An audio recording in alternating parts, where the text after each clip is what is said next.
Desde el inicio del segundo mandato de Donald Trump, el Servicio de Inmigración y Control de Aduanas, conocido como ICE por sus siglas en inglés, intensificó sus redadas en línea con el endurecimiento de las políticas antimigrantes impulsadas por la administración republicana. Algunas de las operaciones más ambiciosas se realizaron en el estado de Minnesota, donde participaron alrededor de 3.000 agentes federales. Sin embargo, una serie de operativos derivó en la muerte de 2 ciudadanos estadounidenses, lo que desencadenó protestas y movilizaciones contra las prácticas empleadas por las fuerzas federales. We're going to de-escalate a little bit, but I will tell you, you look at the numbers, they're doing better than they've done in many years. Alex Pretty, un enfermero de cuidados intensivos de 37 años, fue abatido el 24 de enero en medio de un operativo en Minneapolis. Según imágenes difundidas por testigos, el hombre fue reducido por agentes de la patrulla fronteriza y recibió múltiples disparos luego de intentar asistir a una manifestante que había sido arrojada al suelo. La versión oficial del Departamento de Seguridad Nacional sostiene que Pretty portaba una pistola 9 milímetros y se resistió violentamente al arresto. Posteriormente, las autoridades confirmaron que el enfermero sí tenía un arma con permiso para portarla, aunque sigue sin aclararse si la llevaba con él al momento de morir. En tanto, funcionarios del gobierno calificaron al hombre como terrorista doméstico, aunque no tenía antecedentes penales.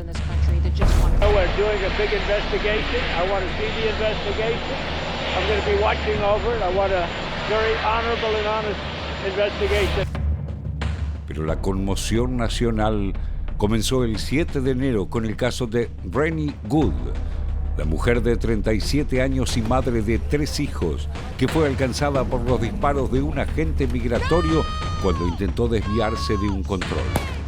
Desde Washington, sostienen que el oficial actuó en defensa propia ante un presunto intento de atropello. Las redadas y la presencia masiva de agentes provocaron el rechazo en las calles, con manifestaciones en ciudades como Los Ángeles, Chicago y Minneapolis, donde cientos de personas denunciaron el uso excesivo de la fuerza y la criminalización contra los migrantes. If it was the intention of Donald Trump to make an example of Minnesota, then I'm damn proud of the example that the world's seeing. We believe in law and order in this state. We believe in peace. And we believe that Donald Trump needs to pull these 3,000 untrained agents out of Minnesota before they kill another person. And we're up here telling another story of a Minnesotan just trying to live their life without the interference. As President Trump said yesterday, the administration is reviewing everything with respect to the shooting, and we will let that investigation play out. But let's be clear about the circumstances which led to that moment on Saturday. This tragedy occurred as a result of a deliberate and hostile resistance by Democrat leaders in Minnesota. En paralelo, el conflicto escaló al plano judicial.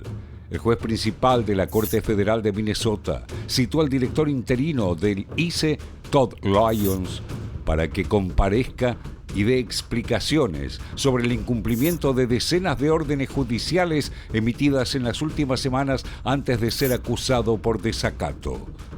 La orden llega un día después de que la Casa Blanca tomara la decisión de enviar al zar fronterizo Tom Homan a Minnesota.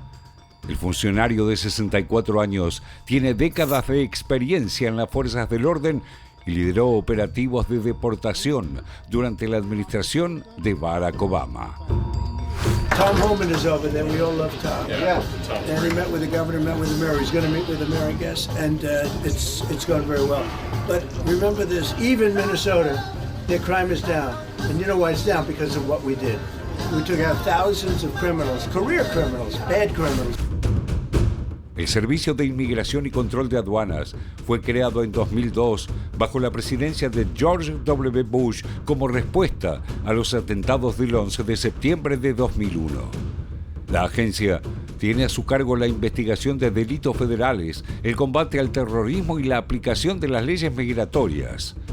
Bajo la administración de Donald Trump, El organismo duplicó su número de agentes, que pasó de unos 10.000 a más de 20.000 efectivos, y registró un incremento presupuestario exponencial con fondos por un total de $100.000 millones hasta el año 2029. Bien, completo el informe. ¿Qué puede pasar de ahora en más? Leti, Nuria, ahora con el zar de las fronteras allí en Minnesota. Sí, yo creo que la primera conclusión, al menos no sé si coincidís, Nuri, que se llega es que bajó un poco la espuma, por decirlo de alguna manera, ¿no? Todo lo que había generado, bueno, por un lado el asesinato de Alex Pretty, pero también de René Woods unas semanas atrás, las protestas que se habían visto en contra de las redadas migratorias y demás, me parece que fue una clara señal de Donald Trump. El envío, vamos a decir que va a reemplazar a quien estaba a cargo, que tenía Gregory Bovino, una postura mucho más dura, ¿no? De hecho, cuando muere justamente Alex Pretty, sale rápidamente a decir que él estaba armado. Bueno, después empiezan a verse los videos donde, si bien él llevaba un arma y tenía, digamos, legalmente la portación de armas, se ve que en el momento tiene un celular en la mano, que ¿no? lo han tomado como un arma, tal vez literalmente, porque hoy en día que te filmen en esa situación puede ser comprometido. Totalmente, Dani. De hecho, vemos que los casos que llegan, contábamos la otra vez el asesinato de los nenes en Ecuador y demás, que si no hubiese sido por los videos y las cámaras y cómo queda registrado y un montón de cosas que por supuesto no se le daría mucha relevancia en lo mediático.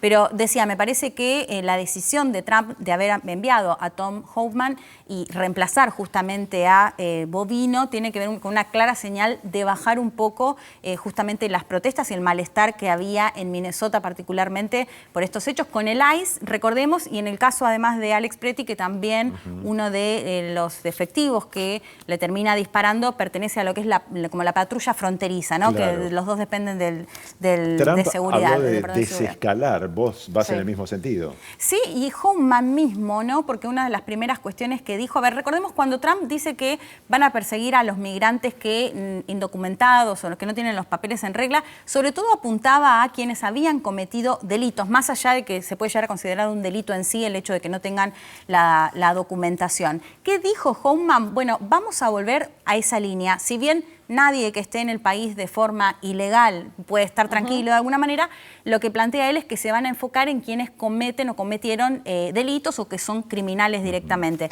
De hecho, hay una frase que la hablábamos fuera del aire, muy interesante, que él dice es: yo no vengo a escuchar que acá se hizo todo perfecto, ¿no? Dando a entender o haciendo una especie de autocrítica. Y además es alguien que incluso ha estado también a cargo de estas áreas durante el gobierno de Barack Obama y que tiene una sintonía, pareciera muy distinta, con el propio gobernador de Minnesota, Tim Walz, que recordemos que no solo es del Partido Demócrata, sino que fue el candidato a vicepresidente de Kamala Harris, un fuerte opositor a Donald Trump, pero que pareciera la línea con este enviado, con Tom Hoffman, bueno, bajar un poco justamente todo lo que se había generado en estos últimos días.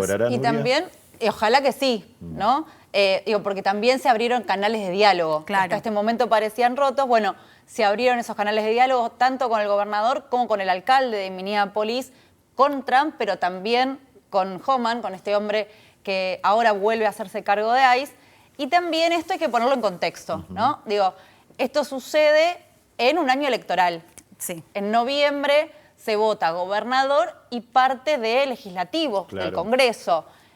Donald Trump apunta a los demócratas. A ver, Minnesota, mejor dicho, es un estado históricamente demócrata. Por eso él pone también los ojos ahí y por eso es que manda toda esta cantidad de hombres a ese lugar, de esos agentes, pero también para él es importante justamente llevar esta tranquilidad y empezar a desescalar el conflicto.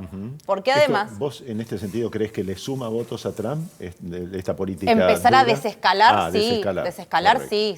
No la dureza de la política. No la dureza, porque además, como decía recién Leti, Bovino tenía un discurso mediático y público muy fuerte de hasta llegar a justificar la detención de un nene de 5 años, que nosotros vimos también todas esas imágenes. Claro. Bueno, ahora empieza el momento de empezar a frenar un poco eso. Ya las imágenes se vieron, hay mucha gente con miedo y entonces, bueno, es importante empezar a poner paños fríos porque además Trump necesita los apoyos de los demócratas en el Congreso, porque hoy a la noche se vence esta especie de tiempo extra que le dieron en el presupuesto y entonces el gobierno puede entrar de nuevo en un shutdown. Viene de un shutdown importante de 45 días, el más largo de la historia.